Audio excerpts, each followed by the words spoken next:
I'll start with something non-controversial. No, I'm fine with controversial. That's not usually my problem.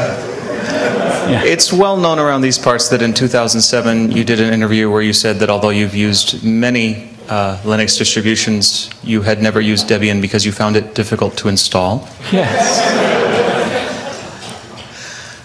Have you tried it since? No. That was quick.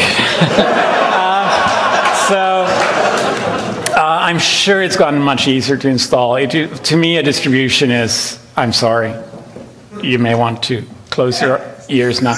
A distribution is not very interesting. I want it to be easy to install so that I can just get on with my life, right? Which is mostly the kernel. The closest I got to installing Debian was there was one machine. I forget which one it was. It may have been the MacBook Air that actually had trouble installing something. And Debian, the installer would boot, but then it didn't install there either. And eventually I figured out what was the problem with that machine, but by then it was too late. If there's a way to break installing an operating system, I've found it multiple times, and if there isn't one you already know of, I found it. And Debian, last time, super easy. Highly recommended trying. Maybe I should try. I mean, one of the problems I have is I am not an MIS person. I mean, I may do kernels, and people think that that means that I'm technical. But when it comes to actually maintaining machines, I am a complete disaster, right?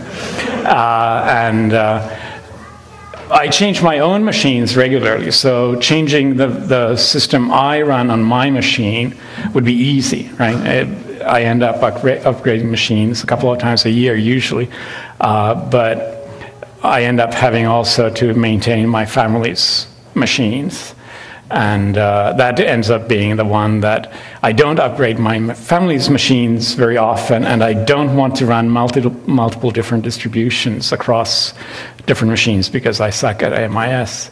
So it ends up being, for me, a distribution is something very sticky. Once I started with one thing, I have a really hard time just doing something else because that means I have to switch over all my kids' machines, my wife's machine, and that's just painful. So that's why.